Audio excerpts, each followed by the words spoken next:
ബഹുമാന്യരെ, പെരുമ്പടവ് വിശുദ്ധ യൗസേപ്പ് പിതാവിന്റെ തീർത്ഥാടന ദേവാലയത്തിൽ ഇടവക മധ്യസ്ഥനായ വിശുദ്ധ യൗസേപ്പ് പിതാവിന്റെയും വിശ്രുത രക്തസാക്ഷിയായ വിശുദ്ധ സെബസ്ത്യാനോസിന്റെയും തിരുനാൾ മഹോത്സവത്തോടനുബന്ധിച്ച് സെന്റ് അഗസ്ത്യൻസ് വാർഡ് നിങ്ങൾക്കായി അണിയിച്ചൊരുക്കുന്നു ആത്മാവിന്റെ മഴവില്ല്.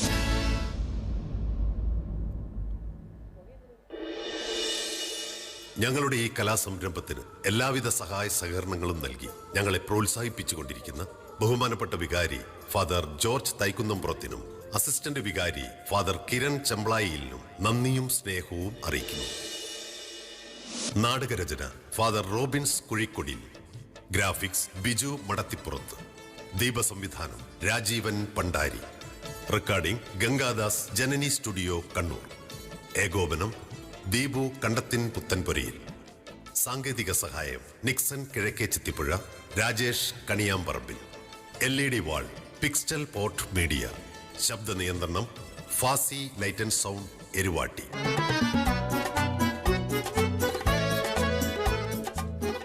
കഥാപാത്രങ്ങൾക്ക് ജീവനേകിയവർ Shaju Chelakkal, Philomina Nedumpurath, Alfie Rajesh, Robin Joseph, Lucy Thomas, Akhil Antony, AJ Thomas, Jini Deepan. അവതരണം സെന്റ് അഗസ്റ്റിൻസ് കുടുംബ കൂട്ടായ്മ. നാടക സംവിധാനം കണ്ണൂർ സെബാസ്റ്റ്യൻ.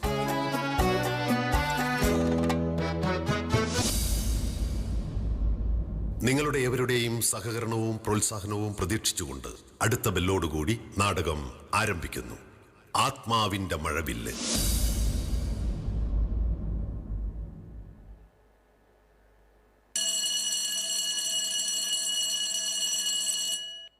ചില ജീവിതങ്ങൾ അങ്ങനെയാണ്.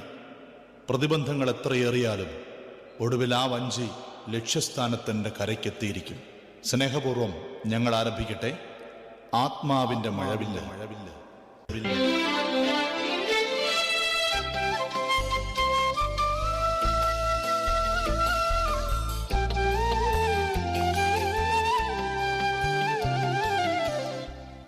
ഓ, ഈ പത്രക്കാരന്റെ ഒരു കാര്യം എത്ര തവണ പറഞ്ഞിട്ടുള്ളതാ ഇങ്ങനെ വലിച്ചെറിഞ്ഞിട്ട് പോകരുതെന്ന്.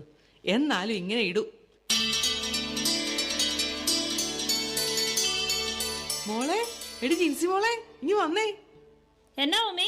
ഞാൻ ഈ കോട്ടൊന്ന് അയൺ ചെയ്യുമായിരുന്നു. നീ ഇത്ര പെട്ടെന്ന് പോകാൻ ഇറങ്ങിയോ? എന്തോ മെഡിക്കൽ എമർജൻസി ഉണ്ടെന്ന്. 8 മണിക്ക് ഹോസ്പിറ്റലിൽ എത്തണമെന്ന് ഇപ്പൊ വിളിച്ചു പറഞ്ഞു.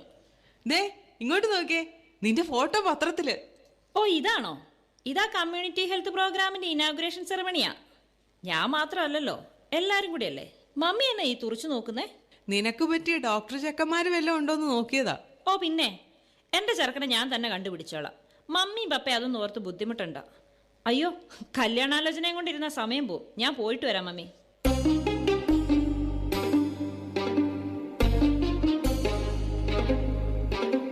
മോളവിടെ ഉണ്ടോ? ഉണ്ട്. രാവിലെ എന്തോ എമർജൻസി കോൾ ഉണ്ടെന്ന് പറഞ്ഞ് ഹോസ്പിറ്റലിൽ പോകാൻ ഇറങ്ങും അവള്. പപ്പ, ഞാൻ പോവാ. ഡ്യൂട്ടിക്ക് കയറണം. ഇപ്പൊ തന്നെ ലേറ്റ് ആയി. സൂസൻ, കുരിക്കാട്ടിലെ ഫിലിപ്പിന്റെ മകൾ വെറും MBBS കാരിയായ മാത്രം പോരാ, MD കൂടെ എടുത്ത് എനിക്ക് അവളെ വലിയൊരു ഹോസ്പിറ്റലിന്റെ മുഴുവൻ അധികാരിയാക്കണം. എങ്കിലേ എന്റെ കണക്കുകൂട്ടലുകളൊക്കെ ശരിയാവൂ. കുടിക്കാൻ ചായയാണോ കാപ്പിയാണോ? നിനക്കെന്താ ഞാൻ പറഞ്ഞതിലത്ര താല്പര്യമില്ലാത്ത പോലെ? ഇച്ചായ, നമ്മൾ എത്ര കണക്ക് കൂട്ടിയാലും ദൈവം വിചാരിച്ചതല്ലേ നടക്കൂ. അതൊക്കെ നിങ്ങൾ ഈ ദൈവവിശ്വാസിയുള്ള ഓരോ വെറും തോന്നല. കുരിക്കാട്ടിൽ ഫിലിപ്പിന്റെ ഇന്നോളമുള്ള കണക്കുകൂട്ടലുകളിൽ ഏതാണ് പിഴച്ചിട്ടുള്ളത്? 10ാം ക്ലാസ് വരെ എല്ലാ ക്ലാസ്സിലും 1ാം റാങ്ക് വാങ്ങിച്ചുകൊണ്ടിരുന്നവനെ അന്നത്തെ ബാക്ക് ബെഞ്ചുകാരനായി ഈ ഫിലിപ്പിന്റെ കമ്പനിയിലെ ശമ്പളക്കാരനായിപ്പോ. ചെറുപ്പത്തിൽ അപ്പന്റെ കൂടെ റബ്ബർ വെട്ടാൻ പോയപ്പോ മുതലാളി ചമഞ്ഞ് പരിഹസിച്ചവരെ ഇപ്പോ ഈ ഫിലിപ്പിന്റെ ഖദർകുപ്പായം കണ്ട എഴുന്നേറ്റ് നിൽക്കും. മൂത്തവനെ വക്കീലാക്കിയത് ചിലതൊക്കെ കരുതിക്കൂട്ടി തന്നെയാ. 40 ലക്ഷം മുടക്കി മകളെ പഠിപ്പിച്ച് ഡോക്ടറാക്കിയതേ അതിന്റെ 10 ഇരട്ടി ഉണ്ടാക്കാമെന്ന ആത്മവിശ്വാസത്തിൽ തന്നെയാ. ഇവിടെ എവിടെയാണ് ഈ ഫിലിപ്പിന്റെ കണക്കുകൂട്ടൽ തെറ്റിയത്? നീ പറ സൂസമ്മേ. ഇച്ചായൻ ഇങ്ങനെ അഹങ്കാരം പറയല്ലേ, കർത്താവിന് അത് ഇഷ്ടപ്പെടത്തില്ല. ഈ കോവിഡും വെള്ളപ്പൊക്കവും ഉരുൾപൊട്ടലും ഒക്കെ ഉണ്ടായപ്പോ നീയൊക്കെ പറയുന്ന കർത്താവ് എവിടെയായിരുന്നു? ആ വിശ്വാസമൊക്കെ ഞാൻ പണ്ടേ എന്റെ മനസ്സിൽ നിന്ന് ഇറക്കി വിട്ടതാ. തർക്കിക്കാൻ എനിക്ക് അറിയത്തില്ല ഇച്ചായ. പക്ഷേ ഇച്ചായ, ഇതൊക്കെ ഇച്ചായന്റെ വെറും തോന്നലുകളാ. അത്രേ എനിക്ക് പറയാൻ അറിയത്തുള്ളൂ. എന്നാ ഞാൻ ഒരു കാര്യം കൂടി പറയാം. എൻ്റെ ഒരു സുഹൃത്തിന്റെ മകൻ ഒരു ഡോക്ടറുണ്ട്, പേര് ജോജി. അവളുടെ ഹോസ്പിറ്റലിൽ തന്നെയാണ് ഇപ്പോൾ വർക്ക് ചെയ്യുന്നത്. അവൾക്കവൻ നന്നായിട്ട് ചേരുമെന്ന് തോന്നുന്നു. തന്നെയല്ല, ടൗണിൽ ഒരു മൾട്ടി സ്പെഷ്യാലിറ്റി ഹോസ്പിറ്റൽ അവർ ഇപ്പൊ പണിതുകൊണ്ടിരിക്കുക. ഞങ്ങളത് പറഞ്ഞങ്ങ് ഉറപ്പിച്ചു. പിള്ളേർക്ക് തമ്മിൽ ഇഷ്ടമാണോന്ന് അറിയാതെ എങ്ങനാ? അവർ ഒന്നിച്ചു പഠിച്ചതാ, ജോലി ചെയ്യുന്നത് ഒന്നിച്ച്, ഇരുവരും പരിചയക്കാരുമാണ്. ഇനിയിപ്പോ എന്ത് നോക്കാനാ? അത് പിന്നെ ഇച്ചായ, അതൊക്കെ പറഞ്ഞ് മനസ്സിലാക്കി കൊടുക്കേണ്ടത് നിന്റെ ഉത്തരവാദിത്വം. ഏതായാലും ഞാൻ തീരുമാനിച്ചു കഴിഞ്ഞു. ആ അച്ഛനോ? എന്നാച്ചാ? ആ ഫിലിപ്പ് സാറേ, ഞാനിന്ന് സാറിനോട് പറഞ്ഞ ആ കാര്യം എന്തായി? ഓ, ആ ബീവറേജ് മാറ്റുന്ന കാര്യമല്ലേ? ഞാനത് MLA സംസാരിച്ചിട്ടുണ്ട്.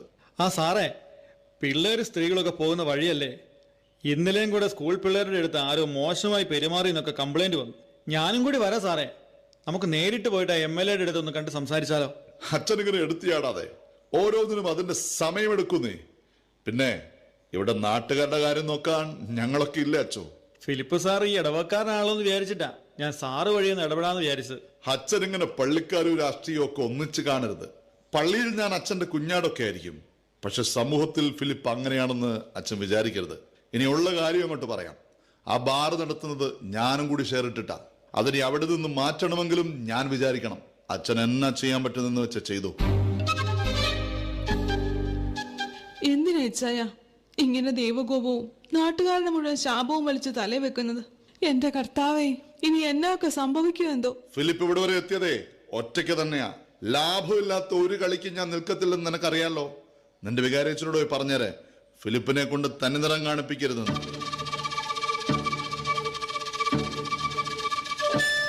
എന്റെ ഈശോയെ, എന്റെ ഫിലിപ്പച്ചായുടെ മനസ്സൊന്ന് നീ മാറ്റണേ.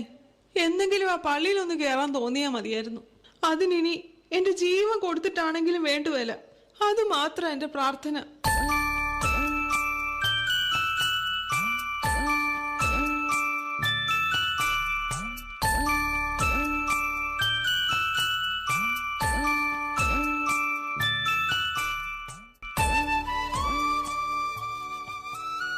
Doctor Jincy, good morning. എങ്ങനെയുണ്ട് ഓപ്പറേഷൻ തിയേറ്റർ എക്സ്പീരിയൻസ്? ഇന്നത്തെ കേസ് കുറച്ച് കോംപ്ലിക്കേറ്റഡ് ആയി പോയടോ. കൂടെ നിൽക്കുവാണേലും ഞാൻ കുറച്ച് ടെൻഷനായി. പിന്നെ ഡോക്ടർ തുളസീധരൻ വന്ന് കൈകാര്യം ചെയ്തു. Actually he was so upset. എന്താ താൻ കാണണമെന്ന് പറഞ്ഞത്? അത് പിന്നെ ജോജി, നമ്മുടെ കാര്യം അടുത്ത ആഴ്ച ഉറപ്പിക്കാൻ പോവാന്നാണ് കേട്ടത്. അതെ, തനിക്കെന്തെങ്കിലും പ്രശ്നമുണ്ടോ? അതിനെക്കുറിച്ച് പറയാനാ ഞാൻ കാണണമെന്ന് പറഞ്ഞത്. ജോജി, നമ്മൾ തമ്മിൽ പരിചയവും സൗഹൃദവും ഒക്കെ തുടങ്ങിയിട്ട് എത്രയോ വർഷങ്ങളായി. പക്ഷേ അപ്പോഴൊന്നും നമ്മൾ വിവാഹത്തെക്കുറിച്ചൊന്നും ചിന്തിച്ചില്ല. ഇപ്പൊ വീട്ടുകാർ പറഞ്ഞപ്പോഴാ ഞാൻ അതിനെക്കുറിച്ചൊക്കെ ഒന്ന് സീരിയസ് ആയിട്ട് ചിന്തിച്ചു തുടങ്ങിയത്. അതിനിപ്പോ എന്താ? നിനക്കെന്നെ ഇഷ്ടമില്ലെന്ന് വല്ലതും ഉണ്ടോ? എടാ, നിന്റെ അത്ര എന്നെ അറിയാവുന്ന ആരാ ഈ ലോകത്തിലുള്ള ജോജി? അതൊന്നും അല്ല പ്രശ്നം. പിന്നെന്താ പ്രശ്നം? പഠിത്തത്തിന്റെ കാര്യമാണോ? MDക്ക് എനിക്ക് കിട്ടിയില്ലെങ്കിലും നിനക്ക് കിട്ടുമെന്ന് എനിക്ക് ഉറപ്പാണ്. അതല്ല ജോജി, ഞാൻ കുറച്ചു നാൾ മുമ്പ് ഒരു പേഷ്യൻറ്റിൻ്റെ കാര്യം പറഞ്ഞില്ലേ? ഞാൻ പ്രാക്ടീസിന് പോയ ഹോസ്പിറ്റലിൽ എന്നെ ഒരുപാട് ടച്ച് ചെയ്ത ഒരാളുടെ മരണത്തെക്കുറിച്ച്. ഏതോ ഒരു സിസ്റ്റർ അല്ലേ? അതെ, എന്നോട് വലിയ സ്നേഹമായിരുന്നു. ക്യാൻസർ പിടിച്ച് വേദന കൊണ്ട് ശരീരം പുളയുമ്പോഴും ആ സിസ്റ്റർ എപ്പോഴും ചിരിച്ചുകൊണ്ട് സംസാരിക്കുമായിരുന്നു, ഏറ്റവും അടുത്ത കൂട്ടുകാരിയെ പോലെ. വേദന കുറയ്ക്കാൻ സഡേറ്റീവ് എന്തെങ്കിലും എടുക്കാൻ സിസ്റ്റർ ഒരിക്കലും സമ്മതിച്ചില്ലായിരുന്നെന്നാ നേഴ്സുമാരൊക്കെ പറയുന്നേ. ഒരു ദിവസം ഞാൻ സിസ്റ്ററിനോട് ചോദിച്ചു, സിസ്റ്റർ എങ്ങനെ ഇത്രയും ജീവൻ പോകുന്ന വേദന സഹിച്ച് ചിരിക്കാൻ കഴിയുന്നേ? അപ്പോൾ സിസ്റ്റർ എൻ്റെ കയ്യെ പിടിച്ചിട്ട് പറയുക, ഞാൻ ഈ വേദന ഈശോയ്ക്ക് സമർപ്പിക്കുമ്പോൾ ഒത്തിരി ആത്മാക്കളെ ഈശോ സ്വർഗത്തിൽ കൊണ്ടുപോകുന്നുണ്ടെന്ന്. മോളെ, ഞാൻ സഹിക്കുവല്ല, സ്നേഹിക്കുവാണെന്ന്. ജോജി, എനിക്കിതങ്ങ് മറക്കാൻ പറ്റുന്നില്ലടാ. നീ എന്താ പറഞ്ഞു വരുന്നത്? അങ്ങനൊരു ജീവിതം എനിക്കും വേണമെന്ന് തോന്നുന്നു. ഒത്തിരി പേരെ സ്വർഗത്തിൽ കയറ്റാൻ പറ്റുന്ന, ഹൃദയം തുറന്ന് ചിരിക്കാൻ പറ്റുന്ന, വേദനകളെ പോലും ആത്മാക്കളെ രക്ഷിക്കാനുള്ള വഴിയാക്കി മാറ്റുന്ന ഒരു ജീവിതം. ജോജി, മരിച്ചു കിടന്നപ്പോൾ പോലും ആ സിസ്റ്റർ ഹൃദയം തുറന്ന് ചിരിക്കുമായിരുന്നു. ആദ്യമായിട്ടാ അങ്ങനൊരു മരണം ഞാൻ കാണുന്നത്. എനിക്കും നീ പറയുന്നത് കേട്ടപ്പോ അതൊരു അത്ഭുതം പോലെയാ തോന്നുന്നത്. ജോജി, നിന്റെ ഒപ്പം ജീവിതം പങ്കിടാൻ എനിക്കിഷ്ടാണ്. പക്ഷേ അതിനേക്കാൾ ഉപരിയായ ഒരു ഉൾവിളി ആ സിസ്റ്ററിനെ പോലെ ജീവിക്കാൻ എനിക്ക് തോന്നുക ജോജി.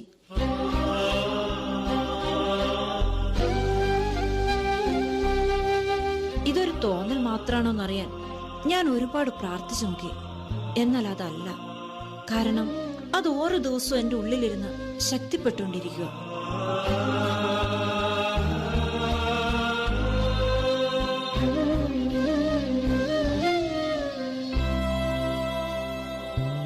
ജിൻസി, അങ്ങനെ നിനക്ക് തോന്നുന്നുണ്ടെങ്കിൽ നീ പറഞ്ഞത് ശരിയാണ്. പക്ഷെ നിന്റെ പപ്പ... ജോജി, എൻ്റെ പപ്പയേക്കാൾ എനിക്ക് നിന്നെ വിശ്വാസമാണ്. നീ എൻ്റെ കൂടെ ഉണ്ടാവണം. ഇത്രയും പറഞ്ഞിട്ടും ഞാൻ നിന്നെ മനസ്സിലാക്കിയില്ലെങ്കിൽ പിന്നെ നമ്മുടെ സൗഹൃദത്തിന് എന്തു വിലയാടാ ഉള്ളത്? താൻ ധൈര്യമായി പൊക്കോ. തൻ്റെ ആഗ്രഹം നടക്കും. അതിന് ഞാൻ കൂടെ ഉണ്ടാവും എന്നും. ദേ, ഇതെൻ്റെ വാക്കാ. പിന്നെ ഇനി നീ എനിക്ക് ജിൻസിയല്ല, സിസ്റ്റർ ജിൻസിയാണ്. കൺഗ്രാജുലേഷൻസ് കേട്ടോ. Thank you so much. ഇതെൻ്റെ കൂടെ നിൽക്കുന്നതിനല്ല, ഫോർ അണ്ടർസ്റ്റാൻഡിങ് മീ.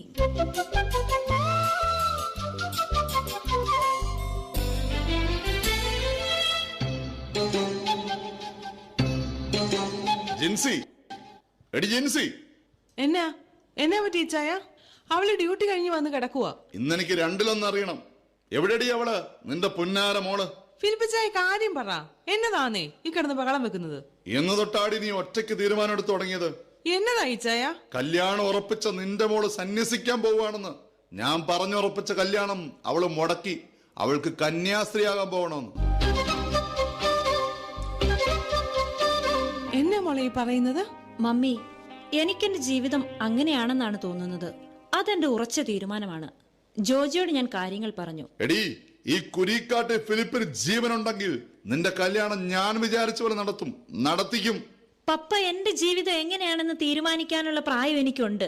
വിവാഹപ്രായം എത്തിയ ഒരു പെൺകുട്ടിയാണ് ഞാൻ. മോളെ, പപ്പയോട് ഇങ്ങനെയാണോ സംസാരിക്കുന്നത്? അവൾ പറയട്ടെ. പ്രായപൂർത്തിയായവൾക്ക് പറയാനുള്ളത് എന്താണെന്ന് ഞാൻ കൂടി ഒന്ന് കേൾക്കട്ടെ. ലക്ഷങ്ങൾ കൊടുത്ത് ഞാനിവിടെ പഠിപ്പിച്ചതേ ഏതെങ്കിലും കന്യാസ്ത്രീ മഠത്തിന് കാശുണ്ടാക്കി കൊടുക്കാനല്ല. പപ്പയ്ക്കെല്ലാം പൈസ കൊണ്ട് അളക്കാൻ മാത്രമേ അറിയത്തുള്ളൂ. ഈ ലോകത്ത് പൈസ കൊണ്ട് വാങ്ങാൻ പറ്റാത്ത ഒരുപാട് കാര്യങ്ങളുണ്ട്. അതിലൊന്നാണ് ഈ ആത്മസംതൃപ്തി എന്നൊക്കെ പറയുന്നത്. അത് പ്രതിഫലം ആഗ്രഹിക്കാതെ നന്മ ചെയ്യുമ്പോൾ മാത്രം കിട്ടുന്നതാ പപ്പ. ലാഭം നോക്കി മാത്രം ജീവിക്കുന്ന പപ്പയ്ക്ക് അതൊന്നും ഒരിക്കലും മനസ്സിലാത്തില്ല പപ്പ.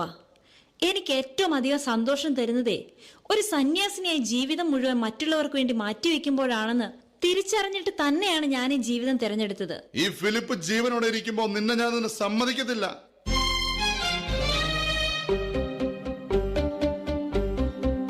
ഇച്ചായൻ എന്നോട് ക്ഷമിക്കണം. മോളെ, നിന്റെ തീരുമാനം ഉറച്ചതാണെങ്കിൽ ഈ മമ്മി കൂടെ ഉണ്ടാവും. ഈശോ നിന്നെ വിളിച്ചിട്ടുണ്ടെങ്കിൽ ആരൊക്കെ എതിർത്താലും നീ ഒരു സിസ്റ്റർ ആകും. ഇച്ചായ, ദൈവം വിളിച്ച നമ്മളായിട്ട് എതിര് നിൽക്കരുത് ഇച്ചായ.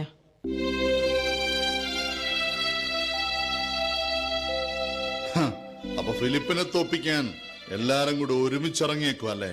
ഫിലിപ്പ് സാറേ, ഇത് ജയത്തിന്റെയും തോൽവിയുടെയും ഒന്നും കാര്യമല്ല. ജിൻസിക്ക് അങ്ങനെ ഒരു ബോധ്യം ഉണ്ടെങ്കിൽ അവൾ ആ ജീവിതം തിരഞ്ഞെടുക്കട്ടെ. അതിന് നമ്മൾ തടയിട്ട അത് വലിയ ദുരന്തമാവുകയുള്ളൂ. എന്നാ ഇവിടെ വെച്ച് ഫിലിപ്പ് ഒരു കാര്യം കൂടി അങ്ങ് പറയുക. ഇനി ഫിലിപ്പിന് ഇങ്ങനെ ഒരു മോളില്ല. നീ മരിച്ചുപോയെന്ന് ഞാൻ വിശ്വസിച്ചോളാം. കൊണ്ടുപോയിക്കോ എങ്ങോട്ടാന്ന് വെച്ചാ. നീ കുരിക്കാട്ട് തറവാടിന്റെ പടി ചവിട്ടാൻ നീ വന്നേക്കരുത്.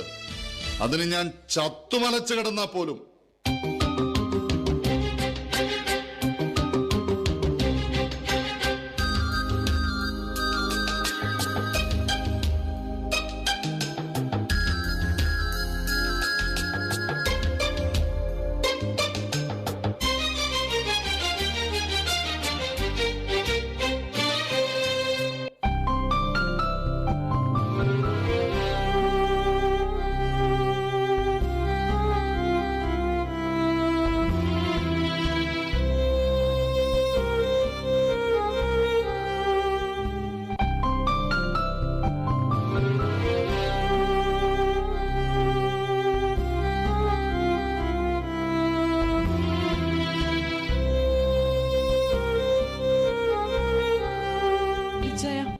ഒരിക്കൽ കൂടി വിളിക്കുക. ഇന്ന് നമ്മുടെ മോളുടെ ഉടുപ്പിടിയിലല്ലേ? നമുക്ക് അവിടെ വരെ ഒന്ന് പോകാം ഇച്ചായ. കുരിക്കാട്ടിൽ ഫിലിപ്പിന് ഒറ്റ വാക്കും ഒറ്റ അപ്പനമേ ഉള്ളൂ എന്ന് സൂസമ്മയ്ക്ക് ഞാൻ പറഞ്ഞു തരണ്ടല്ലോ. എന്നാ ഞാനെങ്കിലും ഒന്ന് പൊക്കോട്ടെ. അവള് വല്ലാതെ സങ്കടപ്പെടുന്നുണ്ടാവും. പൊയ്ക്കോ. പിന്നെ ആ വഴി അങ്ങ് പൊക്കോണം. തിരിച്ചിങ്ങോട്ട് വരണ്ട. ഇതെന്റെ വീടാ.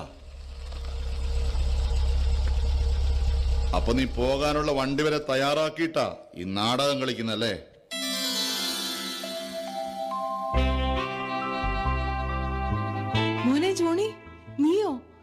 വരില്ലെന്ന് പറഞ്ഞിട്ട്? അവൾക്കൊരു സർപ്രൈസ് കൊടുക്കാമെന്ന് വിചാരിച്ചു. കാര്യം തിരക്കൊക്കെ ഉണ്ടായിരുന്നു. എന്നാലും പെങ്ങളെ സിസ്റ്റർ ആവുന്ന ദിവസമല്ലേ, എനിക്ക് വരാതിരിക്കാൻ പറ്റുമോ? ഇതെന്നാ അപ്പം പോകുന്നില്ലേ? വേഗം ഒരുങ്ങ്, ഞാൻ കാർ വിളിച്ചാണ് വന്നിരിക്കുന്നത്.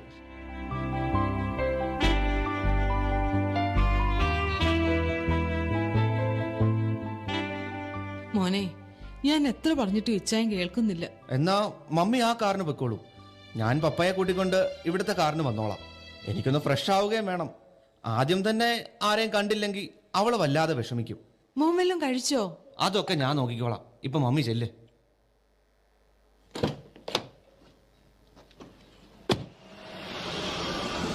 ജോണി, നിന്നെ ഞാൻ പഠിപ്പിച്ച് ഒരു അഡ്വക്കേറ്റ് ആക്കിയത് എനിക്ക് കൂടി ചില ഉപകാരങ്ങൾ ഉണ്ടാകാൻ വേണ്ടിയാ. ഇപ്പൊ ഞാൻ ഒരു കാര്യം അങ്ങോട്ട് പറയുക. നീ ഒരു കേസ് ഫയൽ ചെയ്യണം. കേസോ? എന്ത് കേസ്? ആ കന്യാസ്ത്രീ മഠത്തിനും അച്ഛനുമെതിരെ എന്റെ കൊച്ചിനെ തട്ടിക്കൊണ്ടുപോയതിന് ഒരു ഹേബിയസ് കോർപ്പസ്. അപ്പൻ ഇങ്ങനെ വെറും ഒരു രാഷ്ട്രീയക്കാരനാവാതെ. ഇത് ജയവും തോൽവിയും ഒന്നും അല്ലപ്പാ. അവളുടെ ജീവിതം അവള് തിരഞ്ഞെടുത്തു. അവള് പറഞ്ഞ സിസ്റ്റർ ഉണ്ടല്ലോ, ഞങ്ങൾ ഒന്നിച്ച് ലോ കോളേജിൽ പഠിച്ചതാ. ഞങ്ങളുടെ 1ാം റാങ്കുകാരിയാ സിസ്റ്റർ കാതറിൻ. വക്കീലായിട്ട് അവൾ വാദിച്ചതൊക്കെ പാവങ്ങൾക്ക് വേണ്ടിയായിരുന്നു. ആ എൻഡോസൾഫാൻ ഫാക്ടറിക്കെതിരായി സമരം ചെയ്തവരുടെ കൂട്ടത്തില് ഈ സിസ്റ്ററും ഉണ്ടായിരുന്നു. അപകടമാണെന്നറിഞ്ഞിട്ടും ആ പാവങ്ങളെ രക്ഷിക്കാൻ അവസാനം വരെ അവർ പോരാടി. അങ്ങനെ അവർക്ക് ക്യാൻസർ പിടിപെട്ടത്. ഇപ്പോ ആ ഫാക്ടറി പൂട്ടിയിട്ടുണ്ടെങ്കിൽ അതിന്റെ കാരണം ആ സിസ്റ്ററിന്റെ ഒറ്റ കഷ്ടപ്പാടാണ്. ഒരു മീഡിയ അത് റിപ്പോർട്ട് ചെയ്യില്ല. കാരണം അവർക്ക് മുൻപിൽ ഇവരൊക്കെ വെറും പാവപ്പെട്ട കന്യാസ്ത്രീകളാണ്. എന്റെ സ്വപ്നങ്ങളാണ് അവള് തകർത്ത് കളഞ്ഞത്. ഡോക്ടറാക്കി അവളെ വലിയ ഹോസ്പിറ്റലിലാക്കി ഈ നാട് മുഴുവൻ അറിയുന്ന ആളാക്കി മാറ്റാനാണ് ഞാൻ ആഗ്രഹിച്ചത്. എന്നിട്ട് എന്ത് കിട്ടാനാപ്പാ? ആളുകളുടെ കയ്യിൽ നിന്നും കഴുത്തിറക്കുന്ന പൈസ വാങ്ങിച്ച് അവരുടെ നിസ്സഹായതയെ ചൂഷണം ചെയ്തുണ്ടാക്കുന്ന പൈസ കൊണ്ട് മനസ്സമാധാനത്തോടെ ഉറങ്ങാൻ പറ്റുമോ അപ്പാ? ഇത്രയും കാലം ഈ രാഷ്ട്രീയത്തിലെ സ്വാധീനം കൊണ്ട് അപ്പനുണ്ടാക്കിയ പൈസ കൊണ്ട് എന്തെങ്കിലും പ്രയോജനം ഉണ്ടായോ അപ്പാ? ഒരു ദിവസമെങ്കിലും അപ്പൻ മനസ്സമാധാനത്തോടെ കിടന്നൊന്ന് ഉറങ്ങിയിട്ടുണ്ടോ? അതൊക്കെ കൊണ്ടാ ഈ നാട് വിട്ട് ഈ വക്കീൽ പണിയും വിട്ട് ഞാൻ പുറത്തു പോയത്. അപ്പം വരുന്നുണ്ടെങ്കിൽ വാ, നമുക്ക് ജിൻസി മോളുടെ അടുത്ത് പോവാം.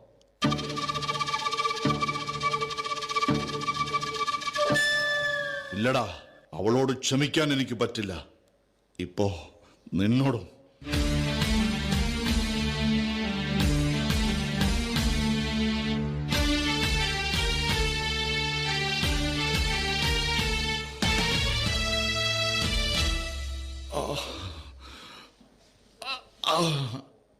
അപ്പാ അപ്പ അപ്പ അപ്പ എന്ത് പറ്റിയപ്പാ? നമുക്ക് ഹോസ്പിറ്റലിൽ പോ.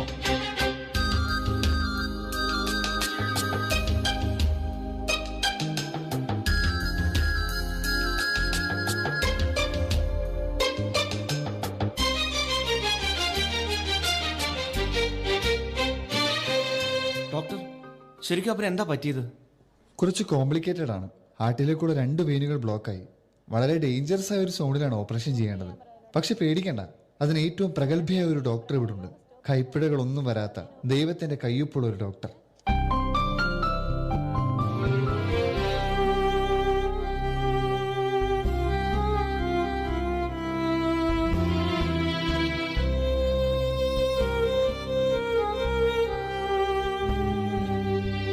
പപ്പാ, എങ്ങനെയുണ്ട് ഇപ്പോൾ? വേദന കുറവുണ്ടോ? എന്നെ ഒന്ന് എഴുന്നേൽപ്പിച്ചിരുത്തുവോ?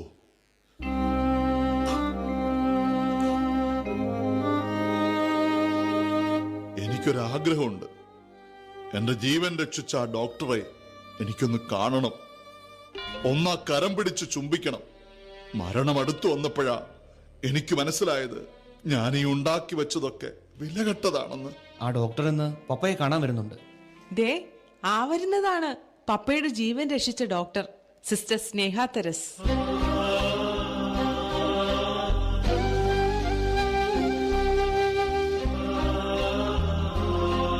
സിസ്റ്റർ, ഒരുപാട് നന്ദി എന്റെ ജീവൻ രക്ഷിച്ചതിന്. ഇതെന്റെ ജിൻസി മോളല്ലേ? മോളെ, ഫിലിപ്പച്ചായ, എന്തുമാത്രം വെറുത്തതാ എന്റെ മോളെ. എന്നിട്ട് ഇച്ചായന്റെ ജീവൻ രക്ഷിക്കാൻ ഒടുവിൽ എന്റെ മോളെ തന്നെ ഈശോ അയച്ചത് കണ്ടോ? ഈ ഉടുപ്പ് ഇട്ട് പപ്പയുടെ അനുഗ്രഹം വാങ്ങാൻ വരണമെന്ന് ഞാൻ ഒരുപാട് ആഗ്രഹിച്ചതാണ്. ഇന്നത് സാധിച്ചു. എൻ്റെ ഈശോയ്ക്ക് ഒരുപാട് നന്ദി. കാശ് കൂടിയപ്പോ അപ്പന്റെ കണ്ണു മറഞ്ഞുപോയി മോളെ. മോളെന്നോട് ക്ഷമിക്ക. അതൊന്നും സാരമില്ലോ അപ്പ. എനിക്ക് കുറച്ച് നേരത്തെ ദൈവവിളി കിട്ടി. എൻ്റെ അപ്പന് ഇപ്പഴാ കിട്ടിയേ, അത്രേ ഉള്ളൂ. ഇപ്പൊ എനിക്ക് സന്തോഷമായി. കാരണം ഏറ്റവും വലിയ ധനികനാണ് ഇപ്പൊ എന്റെ മോളെ ഞാൻ കൊടുത്തേക്കുന്നത്.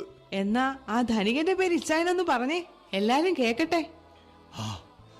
എനിക്ക് ആയുസ് നീട്ടിത്തന്ന ഒരവസരം കൂടി ജീവിതത്തിൽ തന്ന എന്റെ കർത്താവ് ഈശോ മിശിഹ.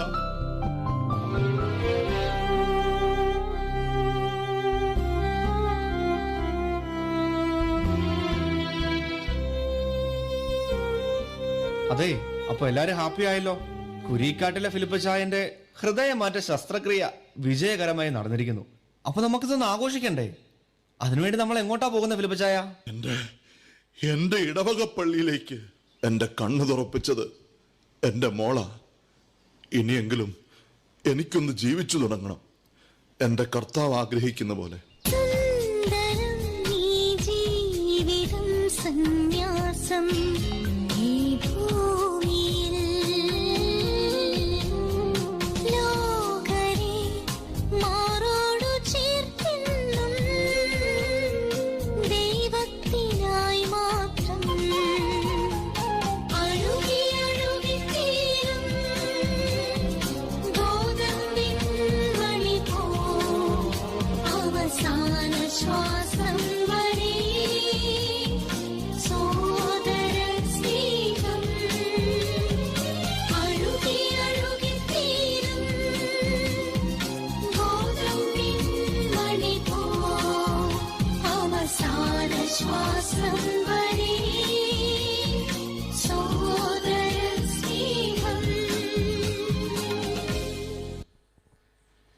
അഭിനയ മികവിനാൽ വളരെ